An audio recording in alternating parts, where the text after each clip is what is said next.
March has arrived, and with it comes a genuinely important update for millions of seniors and beneficiaries across the United States who depend on Social Security to cover their monthly expenses. Whether you receive retirement benefits, SSDI, SSI, survivor benefits, or spousal benefits, this video is designed to walk you through exactly what is happening with your payments this month, when the money is coming, how the schedule works, and what you need to know to plan your budget with real confidence. I'm going to explain everything in clear, straightforward language because this information matters too much to leave anyone confused or uncertain about when their money is arriving.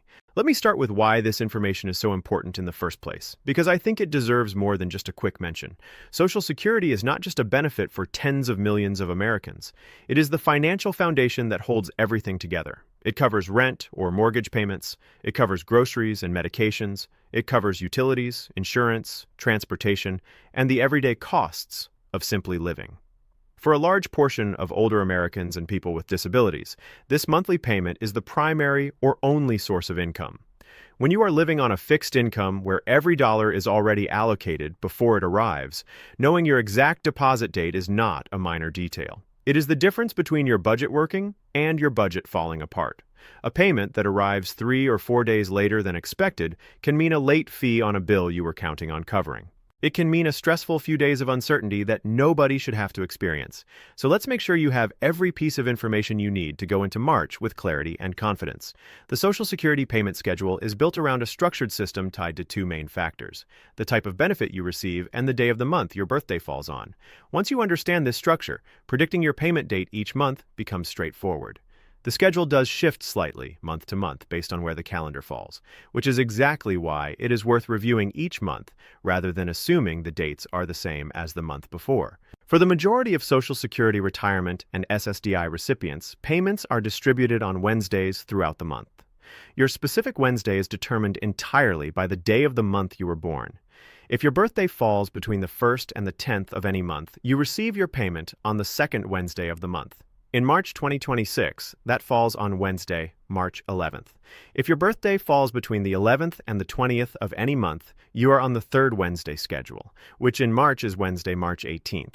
And if your birthday falls between the 21st and the 31st, your payment arrives on the 4th Wednesday of the month, which in March is Wednesday, March 25th. These are your dates. Write them down, set a reminder on your phone, mark them on a paper calendar on your refrigerator, whatever system works for you. Knowing these dates in advance allows you to schedule your bill payments, your grocery shopping, and any automatic withdrawals around your actual deposit arrival, rather than guessing and hoping. Now, there is a separate payment schedule that applies to a specific group of recipients, and it is worth clarifying because confusion about this comes up frequently. If you began receiving Social Security benefits before May of 1997, your payment does not follow the Wednesday birthday-based schedule. Instead, your payment arrives on the 3rd day of the month. In March, that is Tuesday, March 3rd. The same schedule applies to people who receive concurrent claims, meaning they receive both Social Security and supplemental security income simultaneously. If that describes your situation, your Social Security or SSDI payment arrives on March 3rd. This payment date has applied to you consistently throughout your time receiving benefits, but it is always worth confirming your deposit arrives as expected and flagging any discrepancy quickly. For SSI recipients, the schedule works differently from both of those groups. Supplemental security income is normally paid on the 1st day of the month. However, when the 1st falls on a weekend or a federal holiday, the payment is moved forward to the last business day of the previous month. In March 2026, the 1st of the month falls on a Sunday. This means SSI recipients received their March payment on Friday, February 27th. If you receive SSI and you were watching for that deposit, it should have arrived in your account on that Friday. If for any reason you did not receive it, contact the Social Security Administration directly to resolve the issue rather than waiting and hoping it resolves itself. Your payment was issued and should have landed. This particular SSI timing quirk is worth understanding clearly because it sometimes creates confusion. When February 27th is listed as your payment date for March, it can feel like something is off or like you missed a payment. You did not miss anything. The system simply moved your 1st of March payment to the last available business day before March began, which happened to be the final Friday of February. Your money was there. The calendar just put it in the previous month on paper. Let me talk about the cost of living adjustment for a moment, because by March, most beneficiaries have now received a few months of payments reflecting the 2026 COLA, and it is worth checking that your payments are accurately reflecting the updated amount. The COLA for 2026 was 2.5%. For the average Social Security retirement benefit, that translates to a meaningful but modest increase of roughly $50 per month in gross benefit before deductions. Some people have seen a clear and welcome boost in their deposits. Others have been surprised to find that their net deposit, meaning the actual amount hitting their bank account after deductions, did not increase by as much as they expected, or in some cases did not increase visibly at all. Understanding why that happens is important. The primary reason your net deposit may not reflect the full COLA increase is Medicare Part B premiums. For most retirees enrolled in Medicare Part B, the premium is deducted directly from the Social Security payment before it is issued. Medicare Part B premiums also increased in 2026. If your premium went up by $10 or $15 per month, that increase eats directly into your COLA gain before the money ever reaches your account.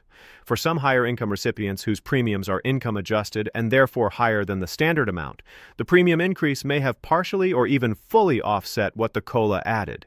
This is not an error, and it is not money being taken unfairly.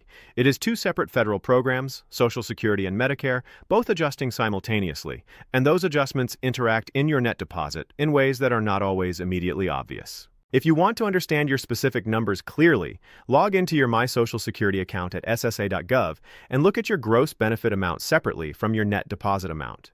The gross figure shows what Social Security has calculated your benefit to be before any deductions. The net figure shows what actually hits your bank account after the Medicare premium and any other deductions are subtracted. Knowing both numbers and understanding the difference between them gives you a complete and accurate picture of your payment structure.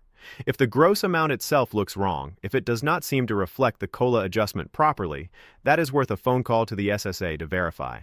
Their number is 1-800-772-1213. Speaking of Medicare premiums, for any beneficiaries who are newly enrolled in Medicare this year or who recently changed their premium tier due to income changes, March may be one of the first months where you are getting a clear and settled sense of how the premium deduction affects your monthly deposit. The adjustment can feel jarring at first, particularly if you calculated your expected monthly income based on your gross benefit without factoring in the deduction. The monthly Medicare Part B premium at the standard rate is a meaningful deduction, and it is worth making sure you fully understand how it fits into your monthly income picture so you can budget accurately going forward.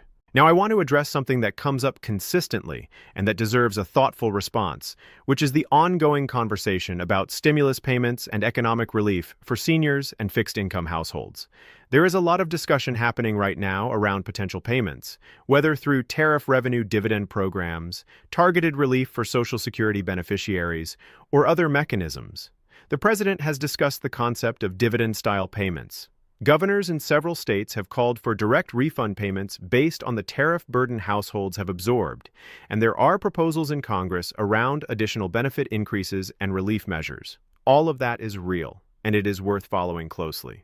What is equally important, however, is maintaining a clear distinction between confirmed, approved, and scheduled Social Security payments on one hand, and proposed or discussed potential future payments on the other. Your Social Security deposit dates for March are confirmed, published, and will arrive as scheduled. Any additional relief payments, any stimulus checks, any dividend distributions, these require formal legislative or executive approval before they become real. Nothing is in your account until it is officially approved and formally distributed. Treating speculative payments as confirmed before they are authorized is one of the quickest ways to create budget problems for yourself, and it is also a mindset that financial scammers exploit aggressively.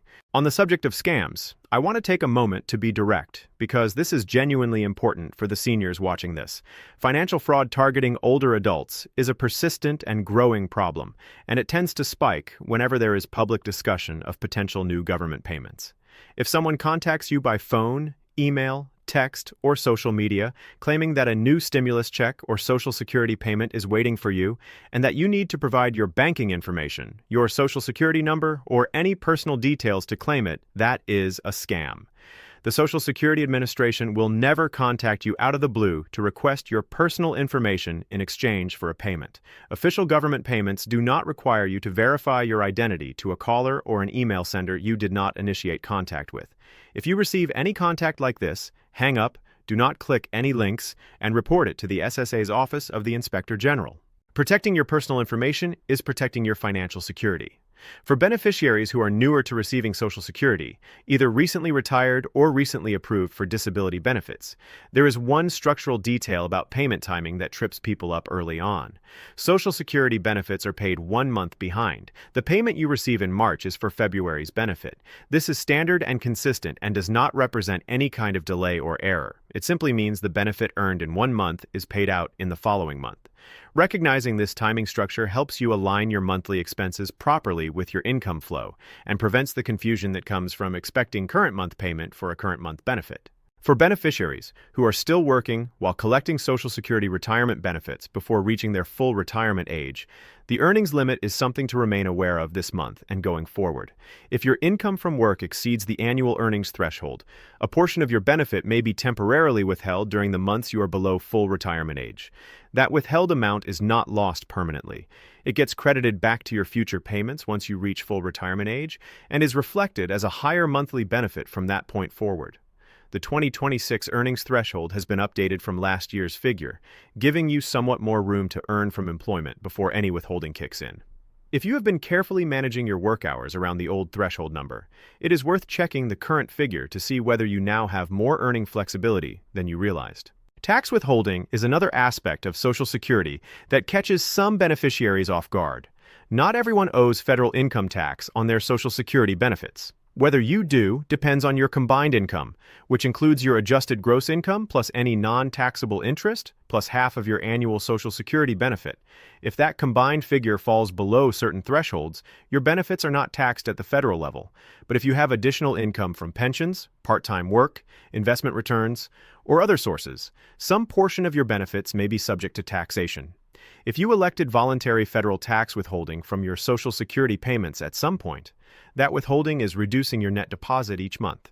It is worth reviewing your withholding elections to make sure they still reflect your current situation and tax expectations. The big picture for March is this: your payments are coming on schedule, the dates are confirmed, the system is functioning. For most beneficiaries, March deposits will arrive without incident on the dates I have outlined. What makes March worth paying extra attention to is everything happening around those payment dates, the inflation data, the Federal Reserve decision, the ongoing legislative and executive discussions about additional relief, and the general economic environment that continues to put pressure on fixed-income households. I'm going to keep bringing you updates on all of it as new information develops and as things move forward. Drop your questions and comments below. Tell me what you are most concerned about or what you want to understand better, and I will do my best to address it. Take care of yourselves, and I will see you in the next one.